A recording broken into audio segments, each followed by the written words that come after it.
नमस्कार दोस्तों, कैसे हैं आप सभी लोग और आपका स्वागत है हमारे चैनल में। गाइस, आज हम बात करेंगे स्टार्टअप इंडिया सीड फंड योजना के बारे में। जैसा कि आप जानते हैं कि हमारे इस चैनल का उद्देश्य हम गवर्नमेंट सब्सिडीज, गवर्नमेंट फंडिंग और एक्सपोर्ट से जुड़ी हुई ज़्यादा से ज़्यादा वीडियोस पे हम लोग कवर करते हैं, जिससे कि आप लोग फाइनेंशियली और नॉन फाइनेंशियली जो भी एडवांटेज ले सकें, हम उन्हें आपको वहाँ तक बता सकें। तो दोस्तों, शुरू करते हैं इस स्कीम के बारे में। जैसा कि आप जानते हैं कि काफ़ी पुरानी स्कीम है, लेकिन हर साल इसके अंदर काफ़ी सारा फंड्स आता है ताकि स्टार्टअप की जो फर्स्ट फेज़ यानी कि इनिशियल फेज़ वाले जितने भी स्टार्टअप हैं, उन लोगों को प्रॉपर्ली इसके बारे में उसको बेनिफिट मिल सके।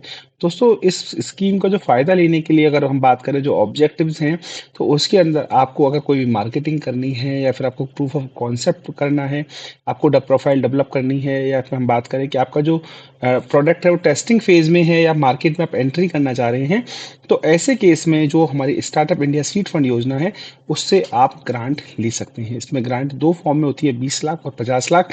लेकिन इस वीडियो में हम डिस्कस करेंगे काफ़ी सारे पॉइंट्स। तो आज का जो एजेंडा होगा हमारे इस वीडियो का, वो होगा कि कितना ग्रांट आपको मिलता है, ग्रांट कैसे मिलेगा, क्या उसके टर्म्स एंड कंडीशन है, आपकी एलिजिबिलिटी क्या है, डीपीआईआईटी का रजिस्ट्रेशन क्या होता है, और कौन से अदर लाइसेंसेस उसमें रिक्वायरमेंट होंगे। तो शुरू करते हैं इस वीडियो को। दोस्तों, मैं हूं आपका दोस्त और होस्ट पीयूष मित्तल।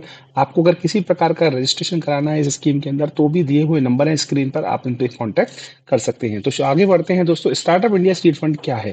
दोस्तों, स्टार्टअप सीड फंड के अंदर 945 करोड़ रुपीस का जो बजट है वो लॉन्च किया जाता है, और इसके अंतर्गत आप अपने प्रोडक्ट की टेस्टिंग करने के लिए, प्रोटोटाइप बनाने के लिए, प्रोडक्ट मार्केट में लॉन्च करने के लिए, मार्केटिंग करने के लिए, किसी भी तरह का अगर आपको कोई भी स्टार्टअप फंड्स चाहिए, तो वह आपको इस startup India seed fund scheme के माध्यम से मिल सकता है। अब बात करते हैं कि इसके अंदर जो इंक्यूबेशन है, यानी ये जो इंक्यूबेटीज हैं और इंक्यूबेटर्स हैं, या बात करें कि भाई कौन होते हैं और किस तरह से काम करते हैं।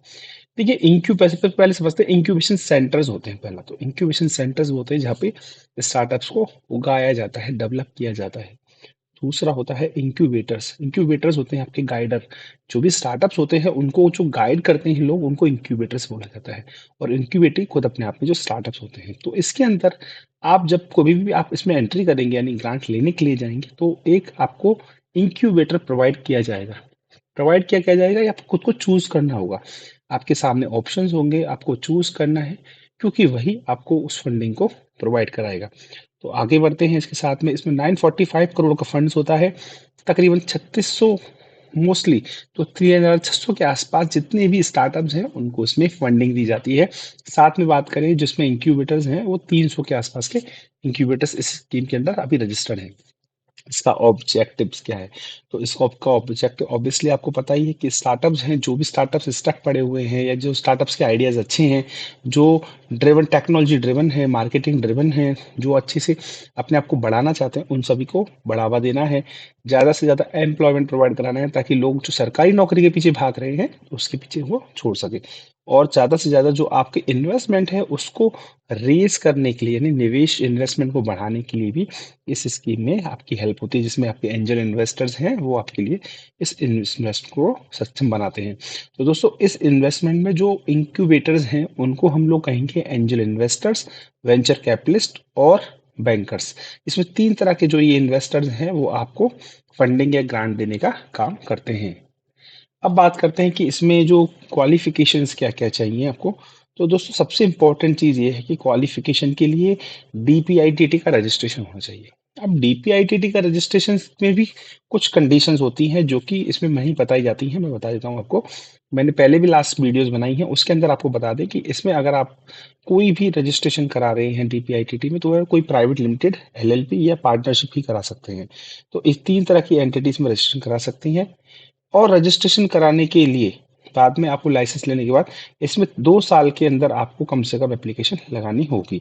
तो 2 साल के अंदर आपको एप्लीकेशन लगाने के साथ में जो इंडिया के इन्वेस्टर्स हैं वो मिनिमम 51% के होने चाहिए। और एक बात यह है कि आपने किसी भी स्टेट या सेंट्रल गवर्नमेंट की 10 लाख रुपए से ज़्यादा की ग्रांट, लोन नहीं, ग्रांट रिसीव नहीं की हुई होनी चाहिए। तो इस बात का आपको ध्यान रखना है। और जो भी आपका ऑब्जेक्टिव है वो कॉमर्शलाइज होना चाहिए, यानी कि ऐसा नहीं कि आप सेवा भाव या एनजीओ के लिए काम कर रहे हैं। आपका जो ऑब्जेक्टिव है वो प्रॉफिटेबिलिटी मेकिंग होना चाहिए, जिससे कि उस पेमेंट को आप अपने बिजनेस में इस्तेमाल कर सकें। तो ये आपको मैंने सारी चीज़ें बता दी हैं, और इसके अंदर यही इसकी एलिजिबिलिटीज़ हैं। अब बात करते हैं कि इस योजना के लाभ क्या हैं। दोस्तों, अगर इस योजना के अंदर अगर आप एलिजिबल हो जाते हैं, तो जो इंक्यूबेशन सेंटर्स हैं, वो आपको आपके वैलिडेशन, प्रूफ ऑफ कॉन्सेप्ट और प्रोटोटाइप डेवलपमेंट के लिए 20 लाख, लेकिन मार्केट एंट्री और आपके एक्सपांशन के लिए 50 लाख तक का इन्वेस्टमेंट आपको देते हैं। यानी कि इन्वेस्टमेंट की बात करेंगे तो 50 लाख तक है, लेकिन जो ग्रांट है वो मैक्सिमम 20 लाख रुपए है। 20 लाख से ऊपर की ग्रांट नहीं मिलेगी, लेकिन आपको पैसा चाहिए और तो इन्वेस्टमेंट यानी कि आपको वो ब्याज के साथ चुकाना होगा।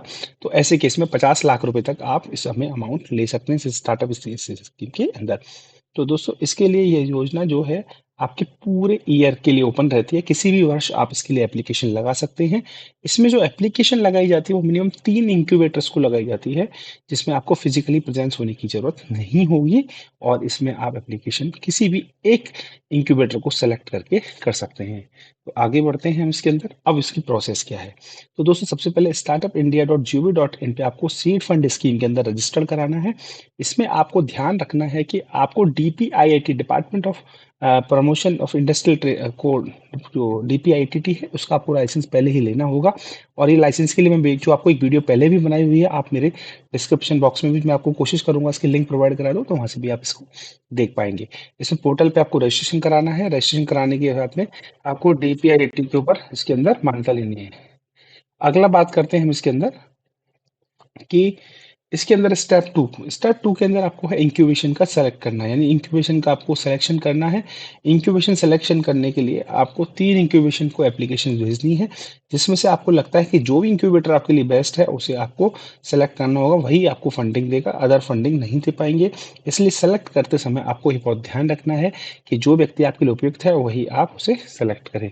अगला स्टेप में आप बात करेंगे कि जो भी आपको डॉक्यूमेंट्स हैं, जैसे कि आपने 51% की जो होल्डिंग दिखाई है, डीपीआईआईटी का रजिस्ट्रेशन है, आपकी बिजनेस प्लान है, आपकी जो भी फिजिबिलिटी रिपोर्ट्स हैं, आपकी कंपनीज की जो भी डिटेल्स हैं, प्रूफ ऑफ कॉन्सेप्ट्स हैं, आपके प्रोटोटाइप का जो डेटा है, वेबसाइट डेवलपमेंट है, आपका लोगो है, आपका ट्रेडमार्क सर्टिफिकेट है, कॉपीराइट है, पेटेंट है, आपकी कंपनीज के जो इनकॉर्पोरेशन सर्टिफिकेट्स हैं, पैन कार्ड हैं, वो सभी आपको यहाँ पे अपलोड करने होंगे, ताकि उनसे वेरीफाई किया जा सके कि जो आपने डिटेल दी है वो जेन्युइन और प्रूफ है।